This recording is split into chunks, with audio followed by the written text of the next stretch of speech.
India में जब आपका नीट 2025 का रिजल्ट आएगा उसके बाद सवाल होगा कि काउंसलिंग कैसे करना है, किस स्टेट की काउंसलिंग करना है। लेकिन आप बोलोगे सर हमने तो वीडियो में क्लिक किया था चॉइस फिलिंग, हम इसी पे डिस्कशन करेंगे।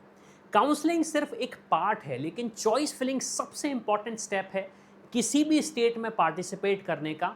यहाँ पे गलती करी गारंटीड है आपको सही कॉलेज तो नहीं मिलने वाला है। चलिए इस वीडियो में डिस्कस करते हैं कि क्या वो गलतियां स्टूडेंट्स करते हैं, कैसे हमें चॉइस फिलिंग करनी है और कैसे सही रास्ते पे जाना है। अब देखिए चॉइस फिलिंग का मतलब ये होता है कि एक छोटी सी चीज़ समझते हैं। अब यहाँ पे एक पर्टिकुलर पर्सन खड़ा हुआ है। अब आप इनके पास जाते हैं कि मुझे ABC नाम की कोई चीज़ चाहिए। अब वो उनके पास होगी तो वो दे देंगे, नहीं होगी तो नहीं देंगे। लेकिन प्रॉब्लम क्या है, एक ह्यूमन डिपेंडेंसी आती है। हम ह्यूमन से बोल सकते हैं कि नहीं नहीं आप प्लीज जुगाड़ कर दीजिए, ये सारी चीज़ें कर दीजिए, जिसकी वजह से बहुत ज़्यादा चैलेंज होते हैं और सिस्टम में बहुत ज़्यादा गड़बड़ियाँ होती। तो सिस्टम ने क्या किया, सिस्टम ने इस पर्सन को ही गायब कर दिया। सिस्टम ने कहा आप सॉफ्टवेयर से बात करिए और सॉफ्टवेयर को हम बताएंगे कि कैसे बात करना है और आपने जैसे बात करी वैसे ही सॉफ्टवेयर एक्ट करेगा। मतलब ये हुआ कि आपने कहा सर मुझे एडमिशन लेना है, हम डिस्कशन करते हैं AIIMS Delhi, AIIMS Delhi, AIIMS Jodhpur की बात कर लेते हैं हम, ठीक है, एम्स भोपाल, एम्स नागपुर,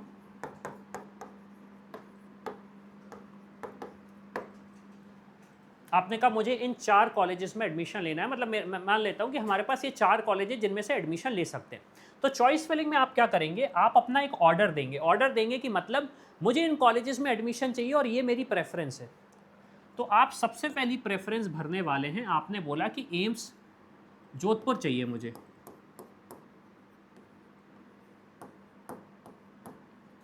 दूसरी प्रेफरेंस में आपने बोला दिल्ली बहुत दूर लगता है मुझे, तो मैं एम्स दिल्ली को दे देता हूँ। तीसरी प्रेफरेंस में आपने बोल दिया मुझे एम्स नागपुर चाहिए। अब जब आप अपनी चॉइस फिलिंग करने के बाद इस चॉइस को लॉक कर दोगे,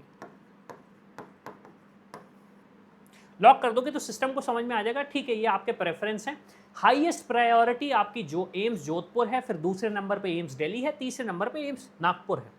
अब यहां पे देखा गया, आपने आपकी रैंक देखी, आपके पास जो रैंक है, सॉफ्टवेयर आता है, सॉफ्टवेयर ने चेक किया कि क्या एम्स जोधपुर पे जो आपकी मेरिट बन रही है वहां पे सीट है या नहीं। अब अगर सीट होती है तो आपको कॉलेज अलॉट हो जाता है। अगर सीट होती है तो कॉलेज आपको अलॉट हो जाता है, अदरवाइज वो कॉलेज अलॉट नहीं होता है।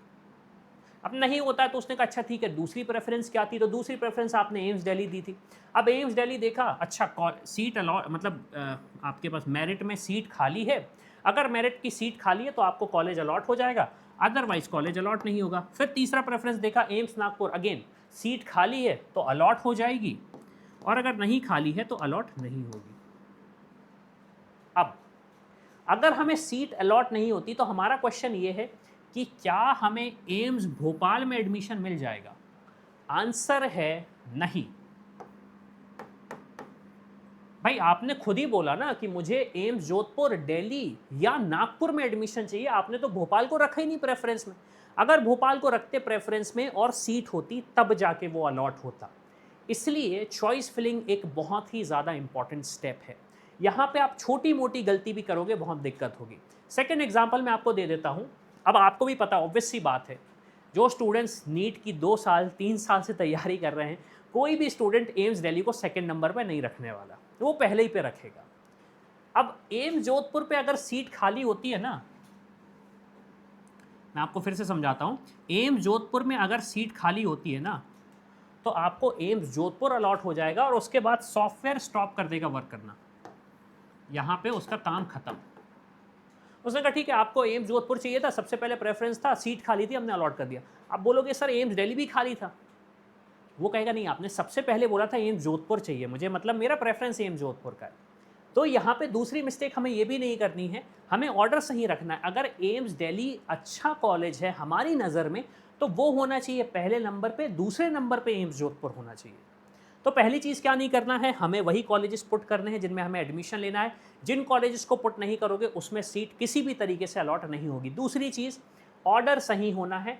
1 नंबर का मतलब है हाईएस्ट प्रायोरिटी, 2 नंबर का सेकंड प्रायोरिटी, 3 नंबर का थर्ड प्रायोरिटी, और सब्सिक्वेंटली जितनी भी प्रायोरिटीज़ आप पुट करोगे 1 2 3 4 5 6 7 वो आपको अलॉट हो जाएगी। अब सवाल ये आता है कि हर स्टेट की काउंसलिंग अलग तो होती है, हर स्टेट में चॉइस फिलिंग के भी कुछ रूल्स होते हैं। तो उसके लिए हमने क्या किया हुआ है, काफ़ी सारी स्टेट्स के हमने डिटेल्ड कोर्स बनाए हुए हैं सिर्फ और सिर्फ आपके लिए। आपने कहा सर मैं उत्तर प्रदेश से हूँ, मैं मध्य प्रदेश से हूँ, मैं ऑल इंडिया की काउंसलिंग करना चाहता हूँ, मैं बिहार की काउंसलिंग करना चाहता हूँ, छत्तीसगढ़, राजस्थान, महाराष्ट्र हो गया, जो भी स्टेट की काउंसलिंग करना चाहते हो उसके यहाँ तो कोर्स आपको बने बनाए मिल जाएंगे या फिर आपको मिल जाएंगे। हमारी प्रोसेस है अपलोड करने की। एग्जाम्पल मैं जैसे दूँ, एमसीसी की बात करूँ तो एमसीसी में आप देखेंगे एम्स में एडमिशन प्रोसेस क्या होता है, डीम्ड यूनिवर्सिटी का एडमिशन प्रोसेस क्या होता है, कैटेगरी कन्वर्जन की एल्गोरिदम जो होती है वो क्या होती है। तो ये सब्सिक्वेंट कोर्सेज हैं जिनके बेसिस पे आपको सारी इन्फॉर्मेशन मिल जाएगी। रजिस्ट्रेशन क्या होता है, रजिस्ट्रेशन फीस क्या होती है, सिक्योरिटी डिपॉजिट क्या होता है, तो ये सारी की सारी इन्फॉर्मेशन मिल जाएगी। डिस्क्रिप्शन पे जाइए या फिर पिन कमेंट पे जाइए, वहाँ पे आप सारे कोर्सेज को देख सकते हैं और जो भी कोर्स आपको लगता है उसमें आप एनरोल कर लीजिए और सारी इन्फॉर्मेशन ले लीजिए ताकि आपको काउंसलिंग के टाइम पे कोई गलती ना हो। जैसा ये ऑल इंडिया का है वैसे ही सारी स्टेट्स का आपको मिल जाएगा यहाँ पे, तो जिस भी स्टेट का लेना चाहें आप वो ले सकते हैं। और अगर खुद रिसर्च करना चाहते हैं कॉलेजेस कौन सा मिल सकता है तो यहाँ पे आ जाइए, प्रेडिक्टर्स मिल जाएंगे, उनके बेसिस पे आपको सारी इन्फॉर्मेशन मिल जाएगी। और हाँ, काउंसलिंग स्टार्ट कब होगी, कैसे होगी प्रोसेस, उसके लिए एक मेंटरशिप प्रोग्राम है जिसके बेसिस पे व्हाट्सएप पे आपके नंबर पे आपको सारे रियल टाइम अपडेट्स मिलेंगे। तो इसी के साथ मैं हूँ अविनाश, मेरा काम है रास्ता दिखाना, स्पेशल के डॉक्टर बनना आपका। I hope you like this video. For more such videos, keep watching our channel and do not forget to like, share and subscribe.